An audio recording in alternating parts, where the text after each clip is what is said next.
अब आपको इन सब का झाड़ा दे दिया कि ब्रह्मा को किसा ज्ञान है, विष्णु को किस कैसा ज्ञान है, और वेद क्या प्रमाण देते हैं उस परमेश्वर के विषय में, और थोड़ा सा झाड़ा और देते हैं, थोड़ा सा ज्ञान और कराते हैं कि सतयुग के ब्राह्मणों को कितना ज्ञान था।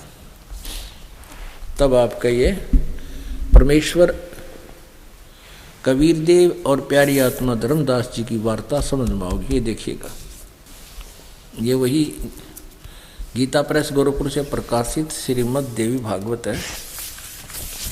इसके संपादक हैं हनुमान प्रसाद पोदार और चमन लाल गोस्वामी, और ये गीता प्रेस गोरखपुर से प्रकाशित है।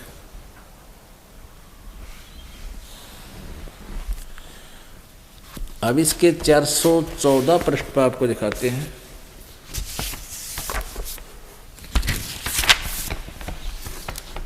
छठे सकंद में, छठा सकंद 414 पृष्ठ पे, जन्मेजय ने पूछा, महाभाग यानी व्यास जी से पूछ रहे हैं जन्मेजय ने पूछा, महाभाग किस युग में कैसा धर्म का स्वरूप है, इस संपूर्ण विषय को विशेष रूप से बताने की कृपा कीजिए। व्यास जी बोले, राजन, यह निश्चय कि सतयुग में ब्राह्मण वेद के पूर्ण विद्वान थे हैं, और उनके द्वारा निरंतर भगवती जगदम्बा की आराधना होती थी। ले आलिया ओढ़ सतयुग के ब्राह्मणा का, ब्राह्मण को चाहे महर्षि ऋषि कहो,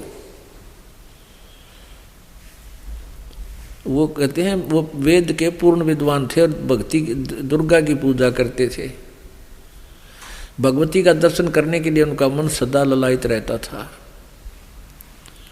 प्रत्येक गांव में शक्ति यानी दुर्गा का मंदिर उद्घाटन हो, इस विषय में उनके मन में बड़ी उत्सुकता थी। यानी मंदिर का लठी नन गढ़वाया, सतयुग तो शुरू करवा रखा है इन्होंने। अब क्या बताते हैं, धर्म की ये सती थी त्रेता में भी रही, परंतु कुछ ह्रास हो गया। सतयुग की जो स्थिति थी वह द्वापर में विशेष रूप से कम हो गई। राजन, उन प्राचीन युगों में, पहले वाले द्वापर त्रेता और सतयुग में जो राक्षस समझे जाते थे, वे कलयुग में ब्राह्मण माने जाते हैं। वो तरह का जो भैया जो ऊपर पहले वाले लोग का युगों में जो राक्षस थे, वर्तमान के इसे तो ब्राह्मण हैं कलयुग में। क्योंकि अब के ब्राह्मण प्राय पाखंड करने में तत्पर रहते हैं, दूसरों को ठगना, झूठ बोलना और वैदिक धर्म कर्म से अलग रहना कलियुगी ब्राह्मणों का स्वाभाविक गुण बन गया है।